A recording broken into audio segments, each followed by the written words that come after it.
faculty, staff, families, students, and fellow graduates. I'm incredibly honored to be the one to be chosen for your student speaker for the social justice concentration.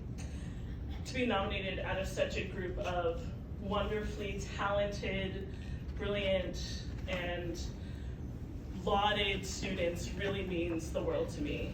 That I get to be the one to come up here and congratulate you for all of your hard work and your achievements, and to celebrate where you'll go in the future really, really is such a high honor. I'll start with me though. I am so excited to be able to graduate from such a prestigious institution. I grew up down the street in Daly City, and I remember going into the city, driving by the UC Hastings sign and going, wouldn't that be fun? Doing law school, it'd be so interesting to be able to represent my city and the place where I grew up, and to be able to carry that legacy and that honor with me. And you know, whatever you put your mind to, you can do, because look at this.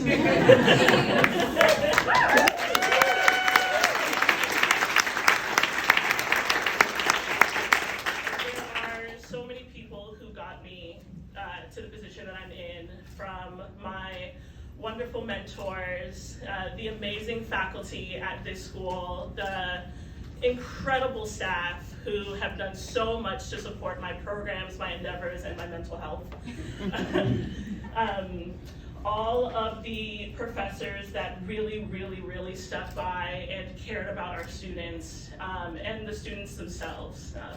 You all have been an incredible network of support and belief and persuasion when all was getting to us and we had all of those papers due and trying to get through all of our clinic work at the last second.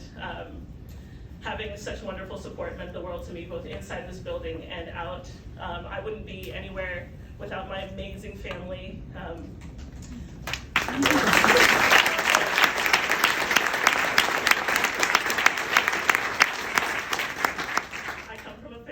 Strong Black women and educators, and the fact that I get to stand up here in front of them as a tribute to their hard work, dedication, and encouragement couldn't mean more to me. So I'm so happy you guys are here.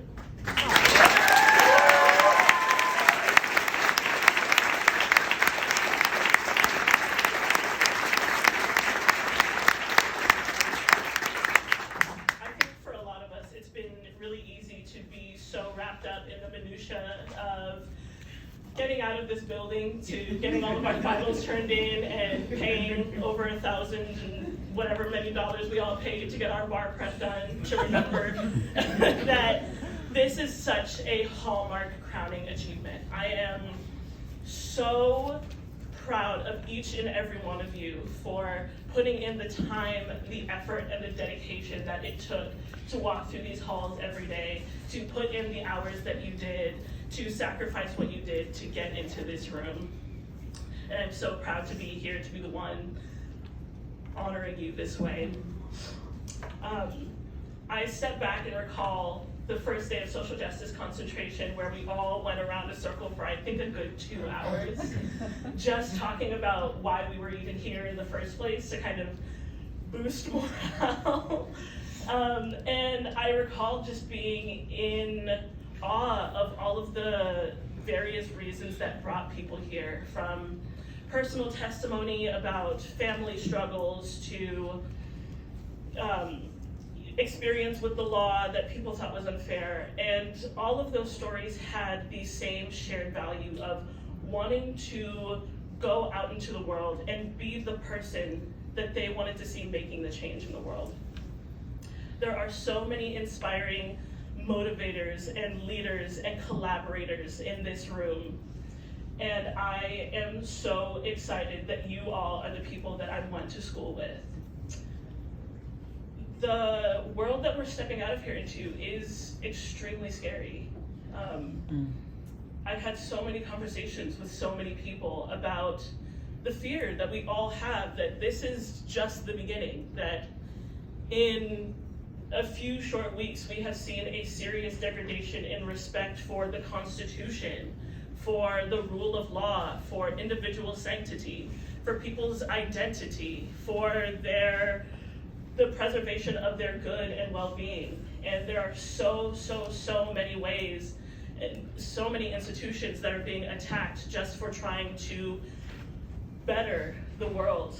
And it's frightening, and it's demoralizing. It was extremely difficult to even get through the door the last few classes that a lot of us had together, because we were sitting there going, now what? What are we supposed to do about this? And those last few classes, I didn't walk out of the room feeling that way anymore, because I talked to you all and I listened, and the one thing that got me through these classes, the one thing that got me through those conversations, and the thing that is carrying me through isn't just, what we learned in this building. It isn't fear, it isn't even hope. I think hope is an important tool. I think we all need to hold on to hope to get through all of the terrifying things that are being enacted and passed and brought into the world, but I don't think that's our only option. I don't think it's our strongest option, and I don't think it's what's going to get us through this. I think there is one extremely powerful tool that will carry us, and it is love.